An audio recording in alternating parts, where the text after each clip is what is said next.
Welcome, Dr. James Beckett, Sports Card Insights. I want to thank my sponsors, Topps, Panini, Upper Deck, Heritage Auctions, Huggins & Scott Auctions, Mike Stadium Sports Cards, Burbank Sports Cards, ComC.com, and Beckett Media, Beckett Grading, Beckett Authentication. So here's an episode for your listening enjoyment. I don't understand breaking. I'm a degenerate pack ripper.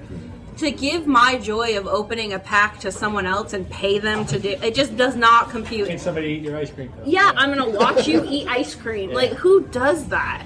Only fans. Getting a tangible object. The joy to me is opening the pack myself. I open packs because I like to touch the cards and see them. I don't have art on my walls. My walls are empty.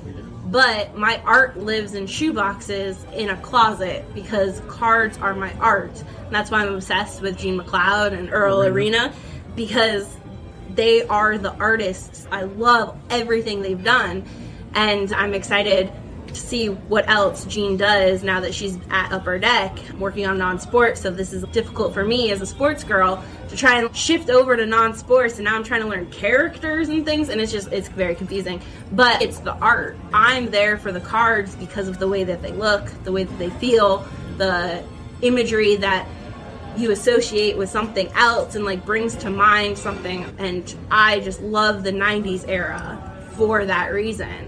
We lost it for a little while in cards, and we're starting to gain it back. You're a very creative person, and you have an eye. So why are your cards in a box? Because there are products now that allow for the display of several cards that are frameable kinds of concepts. And you can change up your art. You don't like them, or they don't look, they're cheesy to you, or you're gonna get me in trouble. I do not personally enjoy displaying my cards in that way. I think it's part of it is too personal. I want to care for them. I want them safely tucked away. I don't want direct light on it. Like, my precious. Well, I mean, call them. But you go to the Beinecke Library and there's no direct sunlight. It's a freaking marble square, and all the books are in there that you would want to actually read, and you should display them because they're beautiful pieces of artwork. But you can't because time needs them to be preserved. My cards are older than yours, and they're hanging out there for everybody to see. They're behind UV, right? UV protected glass. Okay. Whether they're slabs or behind in display cases.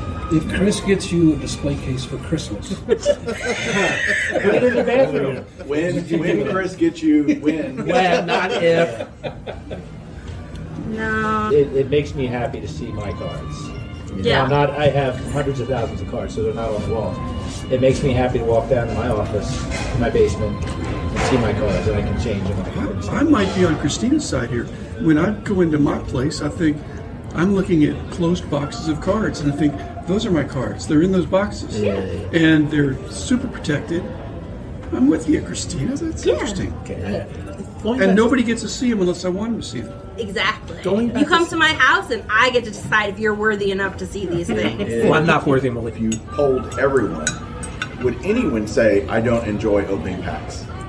We all enjoy, just no money involved. Do you enjoy opening packs and seeing what's in the pack? Yes. Then it becomes, how much am I willing to pay for that joy? It matters on the pack. Yeah, you need a massive demand increase here. That's what Fanatics wants to create. The question is, how do they do that? More eyeballs and a connection to the history of the hobby. Because if they only triple down on the gambling aspect of it, it's only going to go so far. It's going to pop and drop. If they incorporate all the elements that made this hobby as special as it is for many decades, the collector piece, the bling of it, the nostalgia of it, the collectionism of it, all the elements of it, and make that part of their marketing, then they have a chance. You have to focus on the secondary market at all times. Yes. Not after the fact, but at all times. Otherwise, you don't create a long-standing customer. Exactly. You create a one-time purchaser. In and out. Thanks, but no thanks. The hobby's always had turnover, right? Kids have always aged out of cards. Yeah. And they age back in. This is an enduring hobby that's a lot of fun. And yeah, you can make money, but it needs to be you can make money if you really understand the sport, you understand the cards, the distribution, the demand. You have to love sports before you can love cards, or chicken and the egg, it's right? very helpful. So if Fanatics is working to build the sport up, right? I think you'll naturally have people interested in some ancillary things around the sport. Yes. including buying jerseys off their website. Oh, there's cards of these guys? What I'm sensing here is that their collecting is not just by cards, it's by our collectible jerseys now, which is a different thing. I will say, I want to get the second off the line jersey. Maybe they'll market that. Or the first 100 made. Serial number to 100 jerseys. They could do that. And that's a higher price point. Yeah, and they paid the same to create that jersey as they will the 1,000th jersey. And they can chop them up and put them in cards. With mass marketing, the classical marketing, sports cards, and this hobby, it goes against the grain. And you're competing with your customers, but your inventory increases each year. But where are they growing their own collections, right? That's why I love going through people's cards. The guy who collects the college he went to, when he goes through my jersey relics and picks 147 Baylor University cards, that's good money. He loves it. And those guys are always going to be there. And Fanatics might create more of those collectors. Yes, but you have the volume to be able to package that. You got to have it. Yeah. To be a destination. So that's why Fanatics wants to work with you. How many customers come into your store, Joe, looking for one-of-ones of their favorite player? Is that a rare thing? I would imagine it is. It's non-existent, yeah. But they don't go to the card shop to get a one-of-one. No. They go to the card shop to buy a box to hope to pull one. Yeah. Maybe. Right. Social media have changed the perception. Nothing has really changed. As someone who's been in this industry who's only 44 and been around for 30 years, nothing's going to change. And that means not getting worse. Everything's going to be just fine. Not a good headline. The sky's not falling. Nothing that has gone on in the last 10 years has been anything like the 10 years before that. Yeah, we're all alarmists for no reason. If the industry is marketed as a get-rich-quick thing, that's a problem. Because then you give a little hiccup, and it's a problem. So they should market it that way. But you can't stop the press from wanting to report this is the highest sale of something. Kristina and I collect Luka, all right? And during Luka's first year, he had 10 gold prisms, cards that we love. Then during his second year, 10 more came out, now he has 20. Then during his third year, 10 more came out, now 30. Then 40, then 50, now we're about to be at 60. Then 70. Okay, now as a percentage, 10 to 20 is much bigger than 20 to 30 and so on and so forth. But as an absolute measure, the supply is increasing at least as much year over year, if not more. If the demand isn't increasing in a commensurate fashion, it does two things of consequence. There's a larger pool of cards available to the same number of people, which is going to dilute the prices of everything before it and as it comes out and then stuff in the future. But when the prices of the previous items get diluted by the existence of new issues coming out year after year, it creates a perception that may be true, may not be, that his collector base is going down. And it might even be increasing, but not in direct enough proportion to offset the increase in supply. When you have that perception, it can actually magnify or hasten the price collapse. When the price collapses, not only is the value proposition of his previous cards negatively impacted, but the value proposition of the future issues is impacted as well. You just get a negative reinforcing That's a predictable concept. effect. You just laid out it's predictable, it will happen. And the way to stop it is for Luka to get injured or to stop playing, and then he won't have more cards. But that's not a good answer. So we'll move on to Limit demand. And that dilutes it as well. Yeah, there are rules that collectors can implement that allow them to discipline the manufacturer, which I think are very important. One of them is focusing on rookie cards. Like it or love it or hate it. I'm a person who, for one of my PCs, Michael Jordan, I avoid the rookie cards. For other PCs, especially ultra modern, especially players, they are going to continue to have fully licensed issues for 5, 10, 15 years of their playing years. For those players, rookie cards start making a lot more sense. Within that, you can narrow it further and further. Disciplining the manufacturer through our collecting tastes is one way that we can protect the desirability of the items that we have. Now, looking at big picture data is my final point here. We have a feature that allows you to see the total aggregate spend on the secondary market for singles, and it includes the major marketplace, eBay, Golden, PWCC, etc. Total aggregate spend on a monthly basis. It has hovered around $175 million to $225 million consistently for the last 2 years. Sometimes they're high, so like August of 2022 was $242 million. October of 2023, which just concluded, was $169 million. So that's the range, but it fluctuates. But the one thing it hasn't done is increase. So over a 2-year period, as the total aggregate spend has been between 175 and 225 million for singles on the secondary market, we've had how many tens of thousands of new cards come out each year? So the spend is the same, the supply is flooded, the average item value is going down. Collectors are losing money in this environment.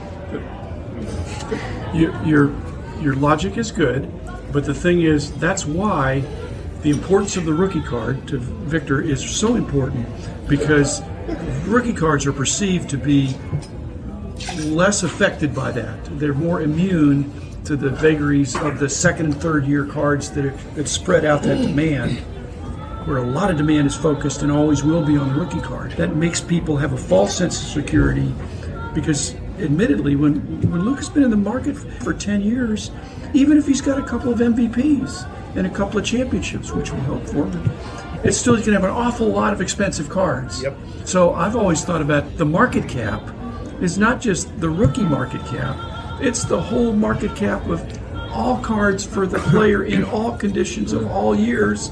I bet it's $1 billion, and it's beyond his earning capacity for his career. And it's the GNP of a small nation. Something's wrong with that. My average spend is about the same, right? I like when I can use that average spend to buy more cards. I'd rather buy more than less. That's what I think the consumer is going, look, I have a budget for cards, right? I can't go over that.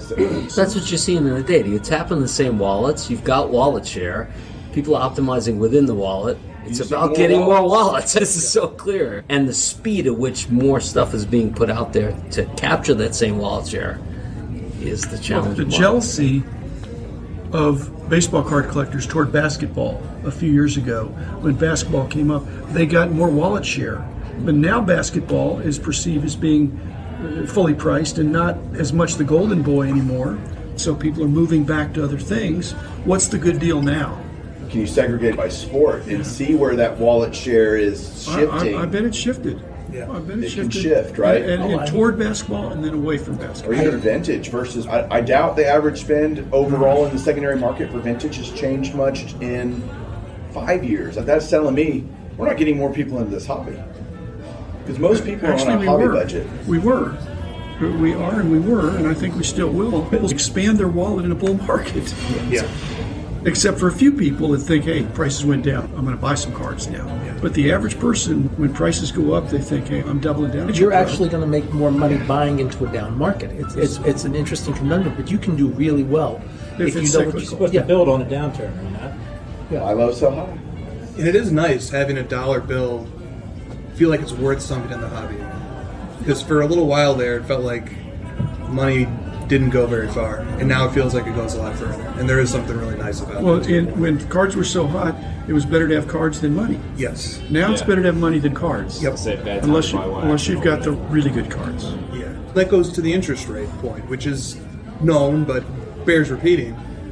If somebody has an amount of money and they can put it into a CD that's going to guarantee them an annualized 6% return, the demand for money increases. And a necessary consequence of the demand for money increasing is the value of assets decreasing in that environment. And as long as we have that high interest rate environment, especially cards in the high end, why is somebody going to say, I'll put $1 million on a Mickey Mantle 52 Topps PSA 8 when I know that I can get a guaranteed 6% on that $1 million by throwing it into a CD? Because he can give that mantle to his child and not pay any estate tax. True. And save a lot more money than that CD. And That's say, where hey, a lot of money's coming that from. card used to be worth $2 million. That mantle could go down 20%. It could go down another. That's a good point.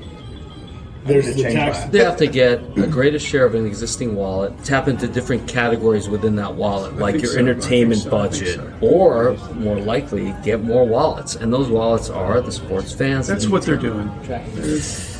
I've been seeing the commercials that tap into the fiber of the community of the hobby that cares about all the great things that made it what it is. The I'm value yet to see proposition those. of the hobby to me has always been so simple.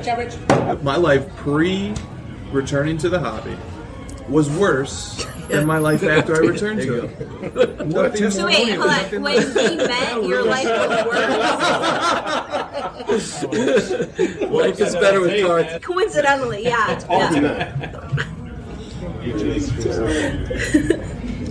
We joke about the tax write-offs and the super high dollar stuff, but I'll be honest, that's the trickle down that has led to disappointment for those who lost, who aren't going to write stuff off. But I'm here right now buying. If you have a big write-down and you turn it in on your taxes, you're going to get back audited. Some of these guys Because you never showed any gains, but then all of a sudden you showed a loss. Do you think Drake or Steve Aoki care about that? They don't. I don't think they care. And they're the ones buying that stuff. Post Malone buying the One Ring card. They don't care about tax law. They get out of all that stuff. But that does trickle down to all of us who are seeking to find the end user, right? You guys, I understand where you're coming from. I grew up in this hobby. But it's more end user based because speculation is sexy. End user stuff is not. There's more to be gained in the long term, but the trickle down of all these losses, especially on this ultra modern stuff, trickles down because people see it on social media, they see it everywhere. Oh, there was the gains, now here's the losses. Positive, negative. And then it's left to us to figure it out. The increased visibility Fanatics is undoubtedly trying and will succeed in getting for our industry is going to be increased visibility with the IRS. eBay tightening up to send out 1099s or whatever. There's going to be a lot more financial reporting required. And if you say you're a baseball card dealer or collector, they know these things. You get something from eBay, and that will bring people back to the show market at the end of the day. And then and the cash in cash, which will actually strengthen shows. That's why Fanatics is jumping in. Okay. That increases leverage for the collector. I think the good news is the next few years are the years of the collector. I'm in, man. I think we're in a good spot. I think it's always the year of the collector. You just have to know what you want to collect and set your own parameters.